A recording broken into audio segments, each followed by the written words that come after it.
There are days that you are not really able to focus on the things you should focus. And that was one of those days.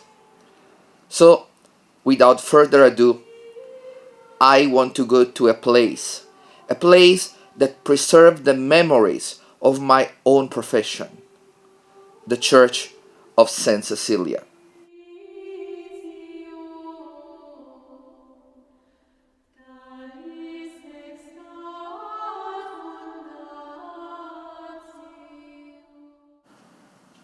Cecilia was a young Roman girl, a girl that decided to follow God and to follow Him, giving her own life.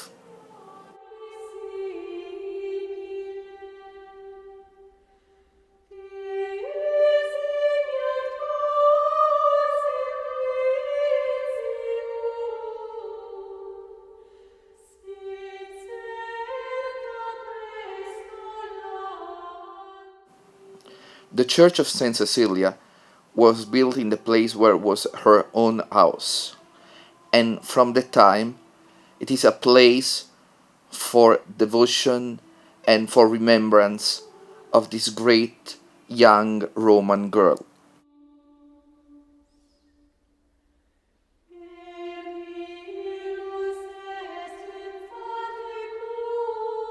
Church goes right back to the martyrdom of Saint Cecilia.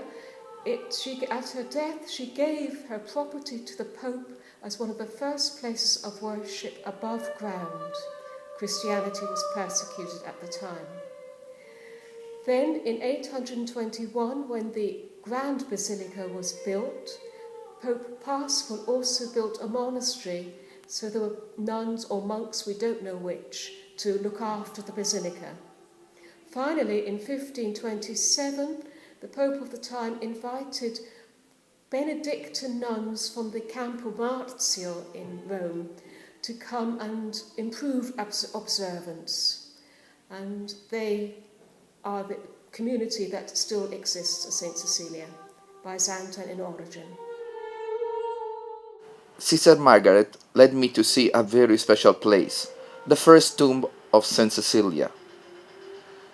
This very beautiful carved stone is the first resting place for this Roman saint.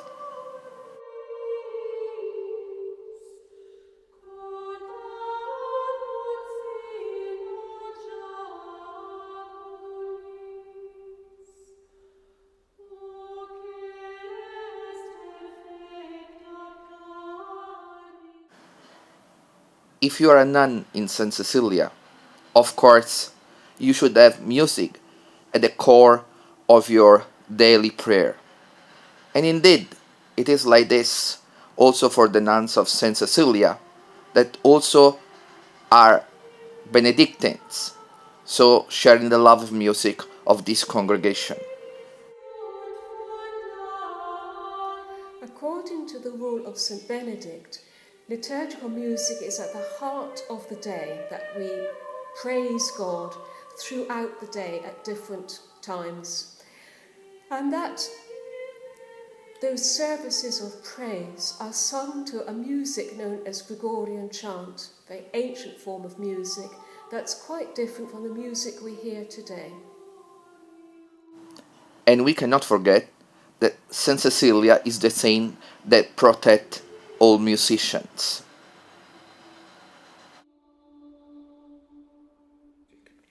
The original patron of music was St. John the Baptist, and in fact it's the hymn for his feast Utque and Laxis that has given us the music of the solfeggio, which is at the basis of our study of music, modern music usually. But towards the end of the Middle Ages, St. Cecilia's antiphon, the first thing you hear when you sing the music for her feast, whether you're in a monastery or in a cathedral, are the two words Cantantibus Organis. While the singers were singing and the instruments were playing. And that seems to have caught the imagination of people generally. And St. Cecilia gradually took over. She was always been popular as as a Roman saint going right back to the early times of the church. The nuns of St. Cecilia do not only sing, but they also want to share with others their love for liturgical music. The Cantantibus Organis courses started in 2009.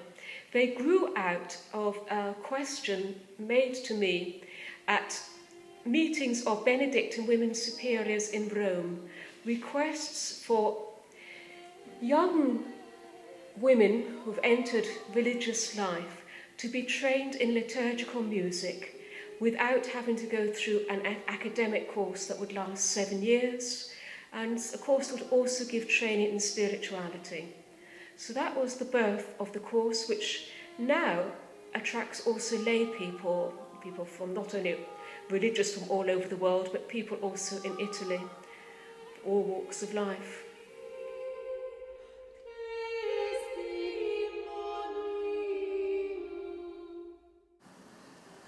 But today we live in a world very different from the world of St. Cecilia.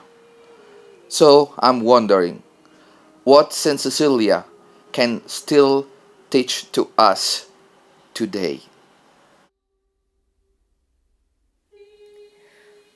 I think it's above all her love in her heart for Christ that carried her through everything. Her wedding when she didn't want to be married, and she sang in her heart to Christ. And that really is what made her patron of music, I think. And then her ability to go on in the face of opposition from her own pagan family and from the pagan authorities in Rome, to go on preaching of a love for Christ that converted 400 people, for instance, in her own home, and then enabled her to withstand the tortures of martyrdom. That faith and love and joy, I think that's what is the message that remains for us today.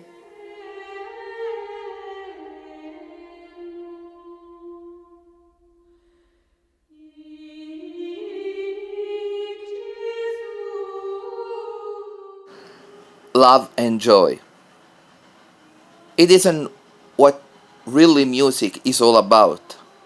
So, when every year on November 22 we remember St. Cecilia, we also refresh our own commitment and we see clearly about the importance of our own mission.